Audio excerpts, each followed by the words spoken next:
O logotipo do sol amarelo brilhando sobre um fundo azul é, para milhões de brasileiros, muito mais do que uma marca de supermercado. É um símbolo de cotidiano, de confiança e de uma ascensão meteórica que acompanhou o crescimento das cidades brasileiras ao longo das décadas. No entanto, quem caminha hoje pelos corredores de uma loja do Grupo Pão de Açúcar pode não perceber que está pisando nos escombros de um império que já foi o maior varejista da América Latina. O contraste entre o auge absoluto e o cenário atual de reestruturação é gritante. De um lado, a memória de uma onipresença incontestável que definia os hábitos de consumo da classe média. De outro, um processo doloroso de venda de ativos e uma busca desesperada por fôlego financeiro. Diante desse cenário, surge a pergunta inevitável: como uma empresa que sobreviveu bravamente a dezenas de planos econômicos, hiperinflação e mudanças radicais de regime, acabou perdendo sua identidade familiar e enfrentando uma crise profunda de governança corporativa que quase a apagou do mapa? Para entender essa queda, precisamos voltar às origens simples e humildes do negócio. Em 1948, em uma São Paulo que começava a se industrializar, o imigrante português Valentim Diniz fundou a doceira Pão de Açúcar. O nome escolhido era uma homenagem à primeira imagem monumental que vislumbrou ao chegar ao Brasil pelo Rio de Janeiro. Valentim possuía o espírito resiliente típico de quem cruza o oceano em busca de uma vida melhor, mas ele tinha algo a mais, uma visão aguçada para as mudanças sociais. Ele percebeu que o modelo antigo de mercearias de balcão estava com os dias contados. Valentim foi um dos pioneiros a trazer o modelo de autoatendimento para o Brasil, transformando o ato de fazer compras em uma experiência de liberdade e modernidade para o crescimento e a modernização da companhia. Contudo, a verdadeira transformação do Pão de Açúcar em um colosso corporativo veio com a entrada de seu filho primogênito e incansável, Abílio Diniz. Abílio não era apenas um herdeiro, ele era um gestor de estilo agressivo, visionário e profundamente focado em resultados. Sob sua liderança implacável, a rede deixou de ser um negócio familiar para se transformar em um gigante que expandia seu território através da aquisição sistemática de redes concorrentes. Abílio personificava a imagem do executivo moderno, dinâmico, obra-disciplinado e obcecado por eficiência. O Pão de Açúcar tornou-se um laboratório de inovações que moldaram o varejo nacional. Foi dentro de suas lojas que o consumidor teve o primeiro contato com o código de barras, com a entrega em domicílio e com os programas de fidelidade que hoje são o padrão do mercado nacional.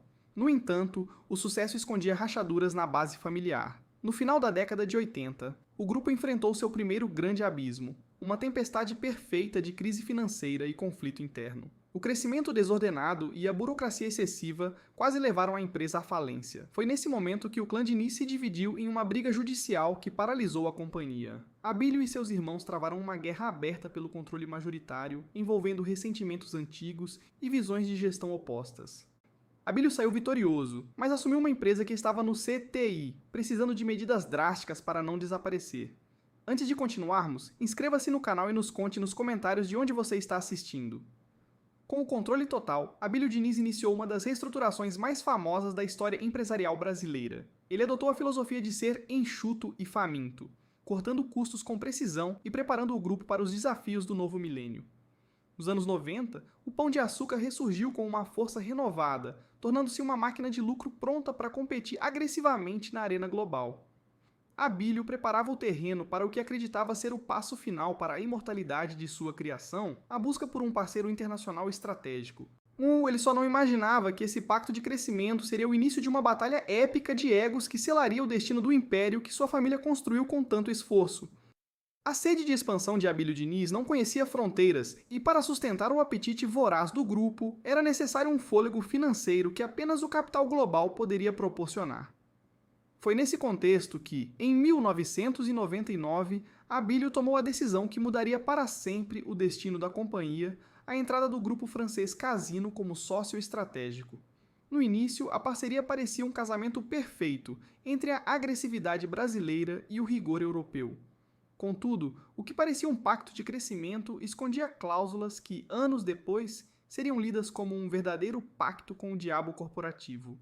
O ponto de inflexão ocorreu com o contrato assinado em 2005, um documento denso que garantiu uma injeção maciça de capital, mas que carregava uma bomba relógio silenciosa. Uma das cláusulas estabelecia que, em 2012, o Casino teria o direito de assumir o controle total do império por um valor simbólico, uma manobra técnica que Abílio, talvez confiando excessivamente em seu poder de negociação futuro, permitiu que avançasse. Enquanto o relógio avançava, o grupo Pão de Açúcar vivia seus anos de glória absoluta. A década de 2000 foi marcada por uma expansão frenética que deixou o mercado perplexo. Sob o comando de Abílio, o GPA não se limitou aos alimentos. A aquisição estratégica do Ponto Frio e a subsequente fusão colossal com a Casas Bahia, formando a Via Varejo. Criaram um gigante sem precedentes no varejo nacional. O Império agora vendia de tudo, do feijão básico às geladeiras de última geração, tornando-se o maior empregador privado de todo o Brasil. Abílio Diniz estava no topo do mundo corporativo, sendo visto como o empresário que decifrou o código do consumo brasileiro. Entretanto, a aproximação da data fatal de 2012 começou a gerar uma tensão palpável nos bastidores da sede em São Paulo.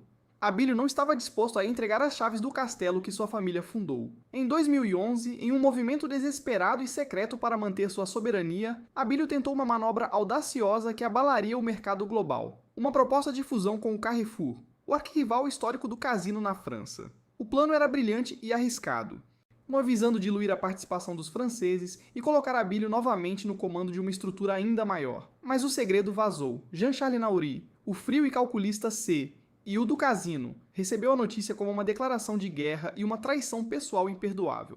Naouri, conhecido por sua mente matemática e estratégia implacável, iniciou uma retaliação pública e jurídica sem precedentes. A Batalha de Titãs foi travada em tribunais e páginas de jornais, corroendo o valor das ações e gerando um clima de incerteza que começou a afetar o moral dos milhares de funcionários que viam seus líderes em uma guerra fratricida por egos e bilhões.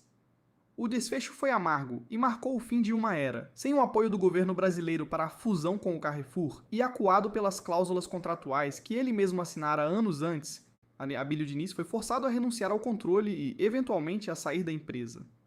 A transição da empresa de dono para uma subsidiária gerida remotamente de Paris trouxe mudanças profundas e imediatas.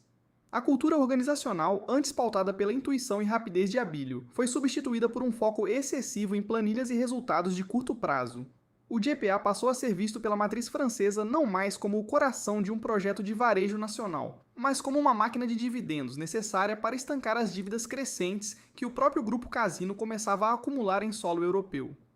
O foco na operação brasileira começou a desbotar, e a falta de investimentos na modernização das lojas físicas abriu espaço para novos competidores que observavam atentamente ao gigante começar a perder o seu brilho e a sua conexão com o consumidor.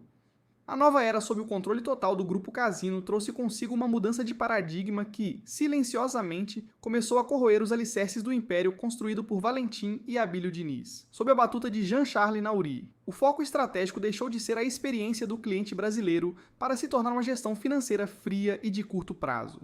O GPA, outrora o orgulho do varejo nacional, passou a ser tratado pela matriz francesa como uma peça em um tabuleiro de xadrez global, funcionando quase exclusivamente como uma máquina de dividendos. O objetivo em Paris era claro: extrair o máximo de caixa possível para abater as dívidas bilionárias que o Casino acumulava em solo europeu. Esse drenar constante de recursos teve um preço alto, resultando na falta de investimentos cruciais na modernização das lojas físicas, que começaram a exibir sinais de desgaste e obsolescência, diante de uma concorrência cada vez mais ágil e conectada. Enquanto a matriz francesa olhava para as planilhas de lucros imediatos, um fenômeno transformava o consumo no Brasil: a ascensão avassaladora do atacarejo.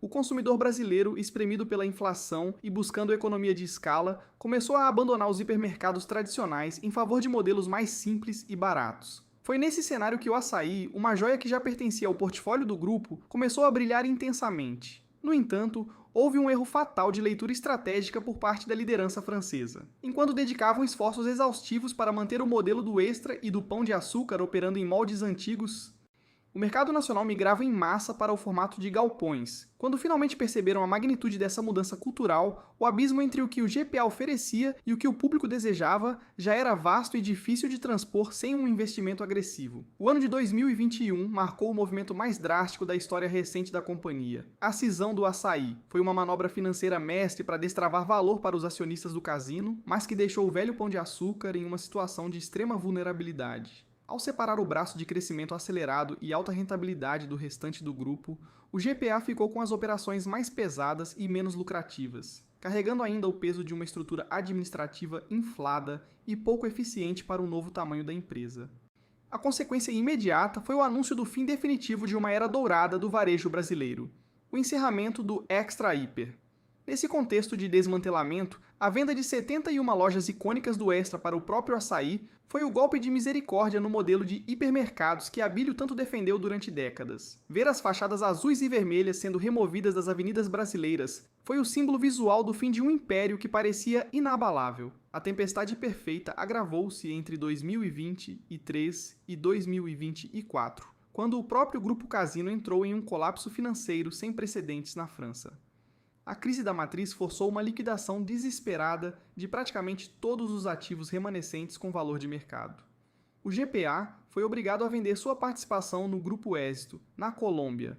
Tinha buscar novos investidores para evitar a insolvência total sob o peso de suas dívidas. Atualmente, o Pão de Açúcar tenta desesperadamente um retorno às suas origens premium para sobreviver. O foco agora recai sobre o público de alta renda e na expansão acelerada das lojas de proximidade, como o Minuto Pão de Açúcar, tentando resgatar aquela aura de exclusividade e qualidade que Valentim Diniz imprimiu na primeira doceria em 1948.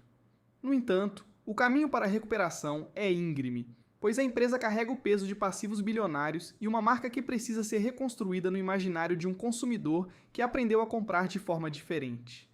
A trajetória do Pão de Açúcar é uma lição profunda sobre os perigos da sucessão familiar mal resolvida e as armadilhas de grandes fusões internacionais onde o choque de culturas prevalece sobre a visão de negócio. O império que nasceu do sonho de um imigrante português e foi expandido pela agressividade visionária de seu filho, agora luta para manter sua relevância em um mercado dominado pelo comércio eletrônico e pelos gigantes do atacarejo. Fica a reflexão sobre como a distância entre a tomada de decisão estratégica e o cotidiano do chão de loja pode ser fatal para qualquer gigante do varejo.